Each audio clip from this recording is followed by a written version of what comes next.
Haya msikilizaji, kama ilivyo kawaida, unajua kila mmoja anapoamka asubuhi inawezekana kabisa anawaza ataanzia wapi, nini atakifanya, lakini asubuhi majukumu ndipo ambapo tunaamini huwa yanaanza. Ndio. Na kila mmoja huwa anafikiria jinsi ya kufanikisha siku yake katika masuala ya kiuchumi, lakini pia masuala ya kifamilia pia. Ndio. Lakini kama nilivyokujuza awali kwamba muda huu tutakuwa na mgeni hapa ndani ambaye ni mtaalamu, atatufundisha kuhusiana na masuala ya ujasiriamali. Ndio. Sasa hii ni nafasi ya kipekee, mimi naweza kusema kwamba na kila mmoja anatakiwa ichukulie kama ya kipekee ili aweze kujifunza zaidi na hii itakuwa ni endelevu pia. Ndio. Kwa maana kwamba leo tunaanza, lakini pia tutakuwa na muendelezo kadri siku zinavyozidi kwenda. Kwa kila siku sasa hivi tutakuwa asubuhi mapema tunajifunza vitu vipya kuhusiana na ujasiriamali. Lakini hii yote ni katika kutengeneza maisha. Unajua ulimwengu wa sasa kila mmoja anafikiria kutengeneza pesa. Ndio. Au kutengeneza maisha mazuri. Lakini tutatengeneza kutumia pesa. Ndio. Lakini tayari mtaalamu ameshafika hapa, tupo naye asubuhi hii ya leo na atajitambulisha na moja kwa moja tutaelekea katika kile ambacho kimemleta katika studio zetu za Best FM. Kwanza kabisa nikukaribishe, karibu. Asante sana. Na wasikilizaji wangependa kujua ambaye tupo naye asubuhi hii hapa ya leo ni nani huyu? Huyu ambaye yuko studio asubuhi ya leo anaitwa Petro Tumaini. Naam. Ni mjasiriamali. Ndio. Ni mjasiriamali ambaye hana historia ya kusomea ujasiriamali. Naam. Unajua katika jamii ya leo watu wengi wanadhana potofu. Ndiyo. Wanadhani kwamba ili uwe mjasiriamali lazima uwe umeenda shule na kusomea kabisa ujasiriamali. Sasa hivi kuna certificate, kuna diploma, Ndiyo. kuna degree za ujasiriamali. Lakini nataka nimpe matumaini mpendwa msikilizaji. Ndio. Kwamba hata elimu anayoipata mtaani kupitia redio, kupitia vitabu, Ndio, inaweza ikamfanya survive na awe mjasiriamali mkubwa katika jamii. Haya msikilizaji, anaitwa Petro Tumaini. Ndio. Ni mjasiriamali, lakini kwangu mimi pia naweza nikasema ni mwalimu wangu. Kwa sababu kanifundisha pia kuanzia naanza mafunzo ya journalism mpaka namaliza. Kwa hiyo ni mwalimu mzuri pia wa uandishi wa habari ambaye tupo naye hapa asubuhi hii hapa ya leo. Yote mazuri ambayo unaona mimi nayafanya basi ni kutoka kwake. Tunaamini maji ufuata mkondo. Maji ufuata mkondo. Basi na mimi pia nikitembea huko nitafurahi sana. Naam, Petro, moja kwa moja tuelekee katika mada ambayo imetuweka hapa asubuhi hii ya leo. Leo tunazungumzia masuala ya ujasiriamali. Lakini kitu cha kwanza ambacho ningependa kujua kutoka kwako, hivi kwa nini watu wengi wanapata shida kifedha? Ninashukuru mpendwa mtangazaji kwa swali zuri. Katika jamii tunayoishi tuna changamoto. Ndio. Wasomi na wasio wasomi. Tena kwa sehemu kubwa wasomi. They struggle financially. Wana matatizo makubwa ya kifedha.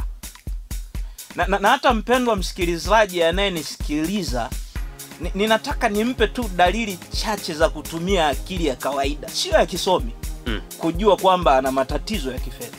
Ndio. Kama unafanya kazi ambayo huipendi lakini inakulazimu ufanye. Sasa utafanya nini uishi? Tayari una tatizo la kifedha. Lakini jambo la pili, wewe mzazi ambaye uko na familia yako hapa, kama unafanya vitu ambavyo havijafikia ile shauku yako. Unajua kuna wengi ambao wanakula ugali lakini akilini anafikiria kwamba anakula chips. Ukishaona hivyo ujue hiyo ni dalili kwamba wewe una shida ya kifedha. Lakini dalili nyingine zipo nyingi ambazo tutakuwa tukiendelea kujifunza. Kama unafikia hatua ya kusema kwamba jana tu nilikuwa na milioni 1, leo nashangani na 10,000 mfukoni. Ndio. Au sina kitu. Unajua watu wengi wanadhana potofu. Ndio. Wanadhani kwamba kuwa na fedha nyingi ndio inatatua tatizo la fedha katika maisha. Lakini kuwa na fedha haitatui tatizo la kifedha.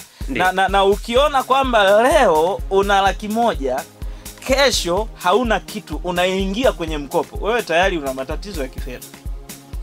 Una shida. Na ninajua wapo wafanyakazi. Ndio. Watu wanadhani kwamba kupata kazi ndio suluhisho la kifedha. Wapo wafanyakazi ambaye yuko ofisini lakini anafanya kazi ambayo haipendi. Na anaweza akawa anapokea mshahara mkubwa. Sawa? Au inawezekana kando ya kufanya kazi ambayo haipendi, inawezekana ameingia kwenye gereza la ajira, hajui namna ya kutoka. Kafungiwa. Amefungiwa huko. Yaani huyu mtu tayari ana matatizo ya nini? Ana matatizo ya kifedha. Lakini jambo jingine, watu wengi wanashindwa kifedha kwa sababu ya kitu kimoja kikubwa. Sio kwamba hawana biashara, sio kwamba hawana kazi, hapana. Tatizo moja kubwa la msingi ambalo unatakiwa uwe nalo ili utatue matatizo yako ya kifedha, unahitaji kuwa na elimu ya kifedha. Elimu ya fedha. Hapa nimewasikia mkizungumza kwamba mnahitaji kuzalisha fedha. Ndio. Lakini katika elimu ya kifedha, kuzalisha pesa ni kakipengele. Kadogo. Yaani kama tunaingia kwenye kisima cha maji, kuzalisha fedha kwenye kisima cha fedha, yani ni ndoo moja ya maji ambayo umechota. Kuna mambo mengi sana ambayo unatakiwa uweze kuyajua ili kuweza kutengeneza pesa. Lakini pesa ina mambo mengi. Fedha haitakiwi tu kutengenezwa, fedha inatakiwa ilindwe, fedha inatakiwa izalishwe, fedha inahitaji kuweza kutawaliwa, inahitaji iweze kudhibitiwa, fedha inatakiwa iweze kuwekewa ratiba, kama unavyoweka ratiba kwamba nitaamka saa 12, na fedha ukipata inatakiwa iweze kuwekewa ratiba. Kwa hiyo kwa kifupi sana, kwa muhtasari inavyokuwa. Msikilizaji, mengine pia tutaendelea kujifunza kadri siku zinavyozidi kwenda. Lakini tuelekee katika jambo jingine. Hivi ni kitu gani haswa ambacho mjasiriamali anapaswa kujua anapoingia katika swala zima la ujasiriamali? Naam, mtu anapoingia katika swala zima la ujasiriamali, ndio. Leo tumekuwa na elimu hii ya ujasiriamali, sio neno geni. Ndio. Katika akili za watu. Lakini kwa sehemu kubwa ninasikitika kwamba watu wamekuwa wakifundishwa tu kuzalisha fedha. Sasa kuzalisha fedha sio kitu cha pekee kwenye ujasiriamali. Ni sawa na mtu ambaye anaingia kwenye ndoa akiwa anafikiria tu ile shughuli ya kwenye ndoa. Lakini ndoa ina majukumu mengine. Na ujasiriamali, mtu anapoingia kwenye ujasiriamali, swala la msingi analotakiwa kujua kwanza, anatakiwa ajue anaingia katika ulimwengu mwingine. Ulimwengu wa ujasiriamali, ulimwengu wa biashara, una mabara tofauti. Yapo mabara yasiyopungua 4. Mimi huwa ninaita mabara, japo wataalamu wanayaita katika lugha mbalimbali. Kwa hiyo mtu anapoingia ni lazima ajue kuna mabara 4, na haya mabara ni ya watu ambao wanazungumza lugha 4 tofauti, tamaduni 4 tofauti, akili tofauti, mtindo wa maisha tofauti. Labda nielezee tu kwa muhtasari. Katika ulimwengu wa ujasiriamali nimesema kuna mabara 4, kuna makundi makubwa 4 ya watu wanaounda ulimwengu huu. Ulimwengu wa biashara tunauita. Upande wa kwanza ni wale ambao wameajiriwa. Ambao kwa sababu tunaelimishana, huyo mpendwa msikilizaji ambaye amekaa shambani anatakiwa ajue na Kiingereza kidogo, au anaitwa self-employed. Watu ambao wamejiajiri. Hao wanaitwa employees, watu ambao wameajiriwa. Watu ambao wameajiriwa. Hao wanaunda ulimwengu wa kwanza. Lakini tunahama kutoka bara la kwanza tunaenda bara jingine, hao wanaitwa watu waliojiajiri. Ndio. Na hii tunaita biashara ndogo, small business. Self-employed. Tunahama tunakuja kwenye bara la tatu, kuna hawa ambao wanaitwa wafanyabiashara. na hii tunazungumzia biashara kubwa. Ndio. Na kundi la 4 la mwisho wanaitwa wawekezaji. Sasa wengi anataka awe mfanyabiashara mkubwa, lakini tabia alionayo ni ya mwajiriwa, hawezi akawa mfanyabiashara. Kwa hiyo ni muhimu kuweza, pamoja na kujua elimu ya fedha, ni muhimu uweze kujua katika hayo mabara unapoingia kwenye ulimwengu unahitaji kwenda bara gani, na ukishajua unahitaji kwenda bara gani, labda la mfanyabiashara au mwekezaji, lazima ujifunze lugha ya wawekezaji, lazima ujifunze mtindo wa maisha wa wawekezaji, lazima ujifunze hisia anazokuwa nazo mwekezaji ni tofauti na anazokuwa nazo mwajiriwa. Na ndio maana waajiriwa wengi wanashindwa kuwa wafanyabiashara, kwa sababu hizi ni mabara 4 tofauti, tabia tofauti, na ujuzi ni tofauti ambao unatakiwa kuweza kuwa nao. Haya, msikilizaji, nafikiri unazidi kupanuka kifikra kuhusiana na swala zima la ujasiriamali. Lakini leo ni mwanzo na pia muda wetu ni mchache kidogo, ingawa tungependa tuendelee kuzungumza zaidi, lakini muda unatukaba. Sasa labda msikilizaji angependa kujua kwamba utajikita hasa upande gani katika masomo yako ambayo utakuwa unaendelea kutufundisha hapa kila siku kadri siku zinavyozidi kwenda. Naam, katika mambo ambayo nitakuwa nikiendelea kufundisha, nitajikita katika sehemu kubwa zifuatazo. Kwanza nitajikita katika kumpatia elimu mpendwa msikilizaji. Ndio. Elimu itakayomfanya kwanza yeye mwenyewe ajiendeleze. Naomba msikilizaji aweze kutambua elimu atakayopata hapa ni tofauti na elimu ambayo kwa sehemu kubwa tunaipata mashuleni katika shule zetu za kawaida.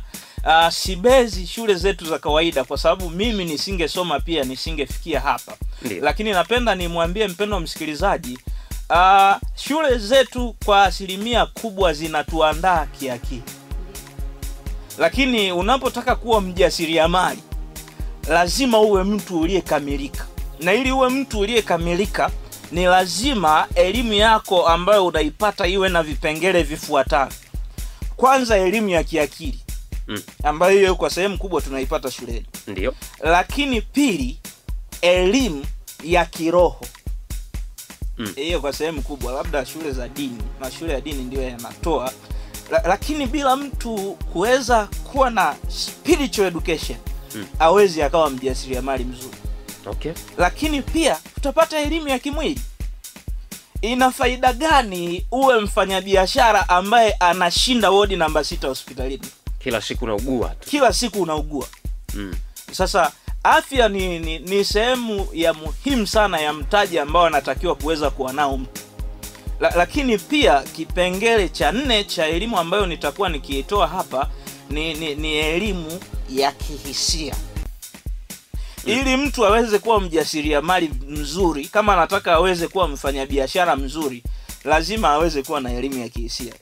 Na hii ni elimu ambayo tunaikosa sana mashuleni, kwa sababu Ndiyo. Mashuleni tunakuwa condition, tunatengenezewa mazingira ya uoga. Yaani mtu analazimishwa kusoma kwa sababu anaambiwa utafeli. Sawa? Anaambiwa kukosea sio vizuri, sio kitu kizuri. Lakini kwa mtu ambaye anataka awe mjasiriamali, kukosea ni sehemu ya muhimu sana ya mafanikio. Sawa. Yaani ni kama mtoto anayeanza kutembea. Akianza anapiga hatua ya kwanza, anaanguka. Anadondoka. Anapodondoka habaki hapo chini amelala. No, ananyanyuka. Na huyu mtu anayetaka kuwa mjasiriamali ni lazima akubali kwamba mwaka wa kwanza, mwaka wa pili atapiga hatua, ataanguka, anyanyuke, atapiga 2 ataanguka, baadaye ataanza kutembea, baadaye atafanya nini? Atakimbia. Na huo ni mchakato, hautokei within a single day, hautokei ndani ya siku moja, ni mchakato. Na ndio maana wataalamu wanasema biashara ambayo inaweza kusimama ni ile ambayo inajengwa, inachukua miaka kuweza kutengenezwa. Ukiona biashara imeweza kusimama miaka 5 au miaka 10, hiyo biashara sio rahisi kuweza kuanguka. Sasa wengi leo anaanza ka biashara kadogo, ndani ya miezi 2 ka biashara kamefanya nini? Kameanguka. Kwa nini? Kuna vitu vingi vinahusika. Hisia zinakuwa attached. Mimi nimemaliza chuo. ila baada ya kumaliza chuo sikutaka kuajiriwa. Sawa? Ndio. Nimeamua kuwa mjasiriamali na zaidi ya miaka 5 sasa. Vyeti vyangu na nini vyote nimeviweka kabatini. Lakini kuingia kwenye nchi sio rahisi, kwa sababu tumezaliwa kwenye jamii za wazazi ambao akili zao ni waajiriwa. Unapotaka kuwa mjasiriamali unatakiwa uondokane na akili ya mwajiriwa. Mwajiriwa anachoangalia ni malipo mwisho wa mwezi. Mjasiriamali anatakiwa awe na hisia ya kuhandle hali ya kutokuwa na fedha wakati fulani, hali ya kukatishwa tamaa hata mwaka mzima. Sasa hapo unatakiwa uwe na akili ya kihisia, emotional intelligence unapoingia kwenye hii shughuli. Unatakiwa usitake kutimiza matakwa yako haraka, immediate gratification. Unatakiwa ukubali kucheleweshwa kutimiza matakwa yako, inaitwa delayed gratification. Na ndio maana wawekezaji wakubwa, kuna wengine unakuta amechukua miaka 10 kujenga ile biashara yake mpaka inafikia hapo ilipofikia. Sasa ni mambo ambayo tutakuwa tunajikita, lakini upande wa pili sasa tutaangalia vitu ambavyo tukivifanya tunaweza tukazalisha fedha. Ndio. Kwa hiyo tutajifunza kuzalisha fedha, tutajifunza akili ya pesa, namna ya kuweza kuilinda fedha, namna ya kuweza kuifanyia budget fedha, pamoja na mambo mengine. Haya, msikilizaji, bila shaka kazi ni kwako sasa kuweza kuendelea kutufuatilia kadri siku zinavyozidi kwenda. Kesho tena tutakuwa naye Petro Tumaini hapa ndani kwa ajili ya kuendelea kujifunza zaidi. Kwa hiyo ikifika muda na wakati kama huu tena, ungana nasi ili tuweze kuendelea kujifunza kwa pamoja. Lakini asubuhi hii niweza kusema kwamba hapa muda tayari unatukaba, muda wetu ni mchache kidogo. Kwa hiyo mimi niweze kusema tu kwamba nikutakie asubuhi njema wana Petro. Lakini pia kesho najua tutakuwa tena pamoja katika elimu ya ujasiriamali. Hii yote ni katika kumweka msikilizaji tension zaidi kuhusiana na swala zima la uchumi na biashara. Na leo tumefanya kama utangulizi tu. Lakini kuna mambo makubwa zaidi kama alivyosema yeye hapa kwamba yatafuata kadri siku zinavyozidi kwenda. Mimi elimu nyingine hapa kiukweli kwangu ni ngeni. Na naona kabisa mpya. Kwa hiyo na mimi nahitaji kujifunza zaidi kama anavyojifunza msikilizaji. Hakika. Yes. Lakini Mwalimu Petro pia kwa maoni zaidi unaweza ukamtafuta kupitia namba za simu ambayo ni 07 54 20 20 20. Hii namba ni 21 mwishoni. Hii ni kwa ajili ya maoni. Ndio. Kadri kipindi kitakavyokuwa kinazidi kwenda, basi tutakuwa unatutumia maoni hapo 07 54 20 20 21. Kama umeweza kusema kwamba hiyo namba ni kwa ajili ya maoni. Ndio. Kwa mtu ambaye labda anahitaji kumuuliza swali Mwalimu Petro. Itakuwepo siku ya maswali hapa, ataulizwa na watu watajibiwa kila swali ambalo utakuwa umeuliza. Haya msikilizaji, tayari ni 1:53. Kumbuka tu kwamba Nuru ya Asubuhi ni kwa udhamini mkubwa kabisa wa Mtanzania Restaurant pamoja na Christopher Chaz. Hawa ndio ambao wanatuweka hapa katika masaa 2.5 ya asubuhi hii hapa ya leo. Tutarejea hapa katika magazeti asubuhi ya leo.